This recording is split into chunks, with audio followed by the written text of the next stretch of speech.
Salut à toi et bienvenue dans cette nouvelle vidéo. Bienvenue sur le club des entrepreneurs. Si tu n'es pas encore abonné à la chaîne et si c'est la première fois que tu atterris sur l'une de mes vidéos, sur cette chaîne, on parle principalement d'entrepreneuriat. On parle de comment développer son business au quotidien, comment trouver de nouvelles idées, comment atteindre ses objectifs. Tous ensemble. Le but, c'est vraiment d'obtenir un maximum d'astuces et de conseils pour développer son business au quotidien. Donc, si tu n'es pas encore abonné à la chaîne, n'hésite pas à t'abonner en cliquant juste en dessous sur s'abonner et en cliquant sur la petite cloche juste à côté pour être informé dès que je sors une nouvelle vidéo. Alors, tu es probablement, si tu es en train de lancer ton activité ou si tu as déjà lancé ton activité, tu es probablement passé par la question « Ok, je vais lancer mon entreprise, mais sous quel statut et comment aujourd'hui je vais choisir le statut juridique de ma société ?» Alors pourquoi aujourd'hui j'aborde ce sujet? Parce que je vois énormément de personnes se poser la question de est-ce que je dois faire une auto-entreprise, est-ce que je dois prendre une SAS, une SARL, une micro-entreprise, etc. Et souvent, on se pose la question de quel est le meilleur statut. Alors, ce qu'il est important aujourd'hui quand on choisit un statut, c'est déjà de savoir à peu près sur quoi on va démarrer et surtout quel objectif en fait on veut atteindre et comprendre aussi tout ce que chaque statut juridique aujourd'hui va déclencher. Alors moi, quand j'ai démarré dans le business, donc j'ai démarré en tant que freelance, donc je faisais au démarrage des chiffres d'affaires forcément les premiers mois qui étaient pas top et à partir du 4e, 5e mois, je suis passée au-delà de la barre des 1500, 2000 euros de chiffre d'affaires à peu près. Il faut savoir qu'aujourd'hui, en tant que freelance, je fais essentiellement de la prestation de service, ce qui veut dire que j'ai à peu près 98% de marge sur mon chiffre d'affaires. Alors, sans compter les charges, bien entendu, je parle vraiment de marge. Par exemple, si j'avais des choses à payer, des logiciels, etc. pour assurer mon activité. Mais aujourd'hui, les seules charges que j'ai pour assurer mon activité, c'est un téléphone, c'est un forfait internet et c'est un forfait téléphonique. Voilà, c'est tout. Et c'est les seules charges que j'ai parce qu'aujourd'hui, je n'ai aucun logiciel qui me sert. Je ne paye pas d'annonce de recrutement. Je ne paye pas d'annonce pour proposer mes services en tant que freelance, etc. Donc du coup, ma marge en elle-même est de 98%. Attention, je parle vraiment hors charge. Quand j'ai démarré, je me suis dit, ok Jessica, il te faut une structure qui te permette d'avoir peu de charges à payer au démarrage, tout simplement parce que je savais que j'allais atteindre un chiffre d'affaires assez rapidement, assez intéressant, mais je voulais pas non plus me risquer à avoir des charges qui soient trop importantes.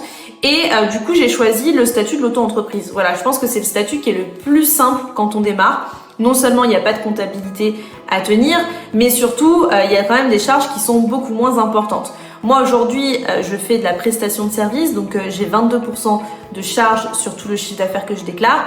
Et si par exemple je fais de la vente de marchandises, je vais être à 12,9%, ce qui est quand même vraiment tip top parce que ça permet du coup d'avoir des charges qui sont très basses. Mais ce statut, il a aussi des inconvénients. Moi, ça fait maintenant 1 an et demi que j'ai lancé ma boîte, que je me suis lancée du coup sous ce statut au démarrage.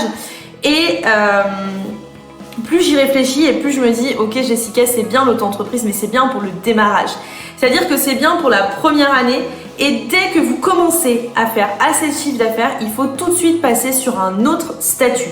C'est actuellement ce que moi je suis en train de voir. Alors attention, on choisit pas un statut n'importe comment, il faut se renseigner. Là, moi aujourd'hui, je vais faire appel à des experts comptables qui vont pouvoir me permettre aussi de chiffrer, parce que c'est important aussi de chiffrer qu'est-ce que va me coûter une entreprise sous tel statut juridique ou sous tel autre statut, parce que quand on arrive en fait entre ce moment où ok, je gagne assez pour changer de statut, mais il faut toujours que je fasse attention.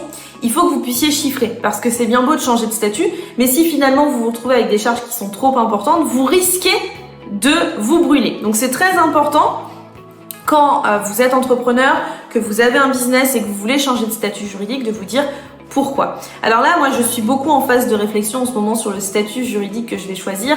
Comme je vous le disais, en fait, quand on commence à gagner beaucoup d'argent sur l'auto-entreprise, c'est pas tip top. Moi, aujourd'hui, j'ai certes 22% de charge sur tout ce que je fais en termes de chiffre d'affaires, donc c'est pas forcément énorme. Mais la problématique, c'est que quand on est en auto-entreprise, on ne peut rien déduire en termes de charges. C'est-à-dire que l'État considère que le chiffre d'affaires que l'on gagne, c'est le chiffre d'affaires qu'on se met dans la poche, entre guillemets. C'est un petit peu ça. C'est-à-dire que quand vous allez déclarer votre chiffre d'affaires aux impôts, alors je parle en tant que prestation de service, attention sur la vente de marchandises et autres, ça peut être différent. Aujourd'hui, quand moi je déclare mon chiffre d'affaires aux impôts, les impôts m'enlèvent 34% d'abattement, donc ils considèrent qu'ils enlèvent 22% à peu près de charges, entre guillemets, de l'URSSAF, et puis après ils m'enlèvent quelques petits pourcentages pour le reste. Et ils considèrent que tout le reste, c'est dans ma poche. Alors attention, quand on a une entreprise, quand je dis que j'ai 98% de marge, c'est le cas. Par contre, derrière, quand on commence à grandir, quand on commence à mettre des choses, on va investir. Donc l'argent, en fait, finalement, qu'on va gagner dans son entreprise, on va pas forcément le dépenser pour soi. Moi, aujourd'hui, l'argent que je le gagne pas pour moi. Tous les mois, maintenant, je sors de l'argent pour payer des freelances qui travaillent avec moi, notamment une rédactrice, notamment un monteur et notamment un graphiste, un designer. Donc pour le coup, je ne gagne pas aujourd'hui l'entièreté de mon chiffre d'affaires moins 34% comme les impôts pourraient le croire. Ce qui veut dire que du coup derrière, forcément, quand je suis taxée au niveau des impôts, je suis taxée sur la totalité de ces 100% moins 34%, comme si j'avais tout touché, alors que ce n'est pas le cas. Donc pour le coup, je vous avoue que quand j'ai reçu les premiers impôts, ça allait, mais je me suis dit attention Jessica, l'année prochaine, à mon avis, les impôts vont tomber dessus. Alors c'est très bien parce que quand on gagne des impôts, ça veut dire qu'on gagne bien sa vie, donc c'est top. Mais par contre, il faut réfléchir en tant qu'entrepreneur. C'est-à-dire qu'aujourd'hui, si on a des charges, moi aujourd'hui je commence à avoir de plus en plus de charges. Si demain par exemple je passe sous un statut SAS ou SARL, toutes les charges que j'ai, type forfait de téléphone, location de téléphone, parce qu'aujourd'hui moi je loue mon téléphone mensuellement, je n'achète pas de téléphone parce que je change de téléphone régulièrement. En fait le téléphone est mon outil de travail, je passe plus de 10 heures par jour dessus et du coup mon téléphone est très vite abîmé. Donc je ne fais pas d'achat à l'année de téléphone, je fais de la location parce que ça me revient beaucoup moins cher. Et donc j'ai aujourd'hui effectivement donc le forfait de téléphone, la location de téléphone, internet, tout ça vous pouvez le déduire aujourd'hui si vous passez sur un autre statut juridique. Si par exemple aujourd'hui vous voulez vous acheter un nouveau PC, ou vous voulez vous acheter moi il n'y a pas très longtemps je me suis acheté une Surface, je n'ai rien déduit, c'est-à-dire que je l'ai acheté avec mon argent gagné avec mon chiffre d'affaires, mais je ne peux pas le déduire de ce que je touche de ma société. Par contre, aujourd'hui, si vous changez de statut et que vous passez sur une SAS ou une SARL ou autre, vous avez la possibilité de déduire ces charges. Et c'est là que ça va devenir intéressant, c'est-à-dire qu'à un moment, l'État va bien comprendre que finalement, ce que vous touchez en termes de chiffre d'affaires, ce n'est pas ce que vous touchez en termes de salaire. Moi, aujourd'hui, il faut savoir que je réinvestis à peu près un quart, voire un tiers de mon chiffre d'affaires tous les mois dans des charges, c'est-à-dire qu'aujourd'hui je paye des freelances, notamment comme je vous disais 3 personnes, et ces freelances aujourd'hui je les paye avec mon chiffre d'affaires. Mais derrière l'État considère que cet argent je le gagne, alors que pas du tout, je le réinvestis.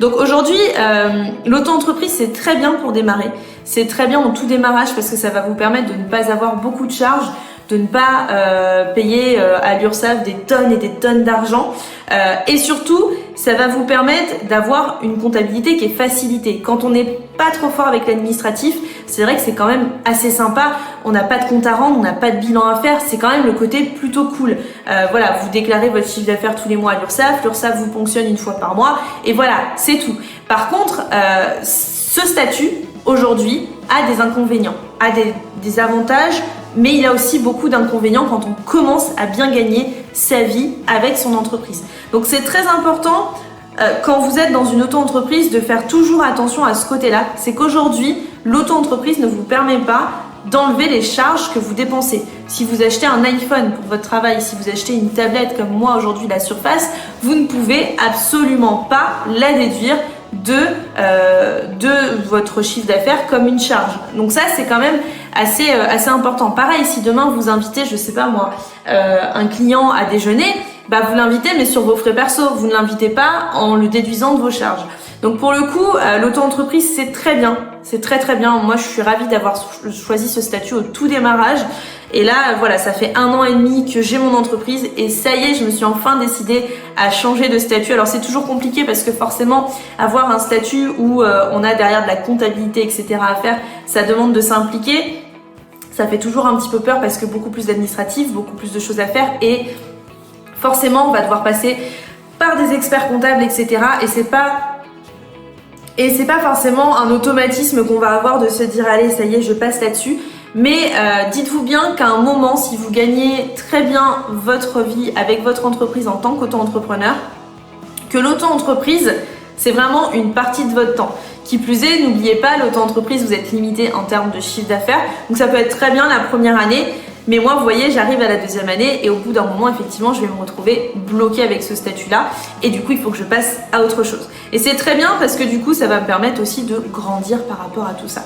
En tout cas, j'espère aujourd'hui que cette vidéo pourra vous permettre de choisir le bon statut. Si vous êtes actuellement dans la même situation que moi, c'est-à-dire que vous êtes en auto-entreprise et que vous vous dites « Oups là, il faut que je change de statut », n'hésitez pas, renseignez-vous, contactez plusieurs experts comptables, faites des devis auprès de ces experts comptables sur combien ça vous coûterait aujourd'hui de faire appel à eux et surtout renseignez-vous bien sur chaque charge de chaque statut juridique. C'est important. Ne partez pas avec voilà je veux une SAS et je veux ça. Moi aujourd'hui c'est vrai que je suis plutôt partie sur une SAS dans ma tête. Maintenant je vais prendre conseil auprès d'experts qui vont être capables aujourd'hui de me dire ok Jessica effectivement ce que tu veux faire c'est ça ou pas. Et c'est vrai que plus vous allez grandir dans vos projets, plus votre entreprise va grandir, plus vous allez recruter, plus vous allez déléguer, plus vous allez avoir besoin de faire grandir cette entreprise et de passer sur un autre statut. Et c'est important de ne pas rester dans sa tête bloquée sur « Ok, j'ai un statut auto-entreprise, c'est cool, etc. » Non, si aujourd'hui vous vous rendez compte que ce statut il est un petit peu bancal, et moi aujourd'hui je m'en suis très vite rendu compte, hein, il m'a fallu moins d'un an pour me rendre compte que ce statut était bancal, il est très bien pour démarrer. Franchement, c'est vraiment le top pour le démarrage. Mais au bout d'un moment, il va falloir penser à passer au step d'après quand effectivement votre entreprise sera passée au step d'après également. En tout cas, n'hésitez pas, si vous êtes toujours à 12 minutes de la vidéo, sur cette vidéo, à bien me mettre en commentaire si vous aussi vous êtes dans cette situation-là, quel statut vous avez choisi, si aujourd'hui vous êtes auto-entrepreneur et que vous voulez changer de statut, vers quel statut vous souhaitez vous diriger ou quelles actions vous avez mis en place à ce sujet. Et on se retrouve très rapidement dans une nouvelle vidéo pour toujours parler d'astuces entrepreneuriales.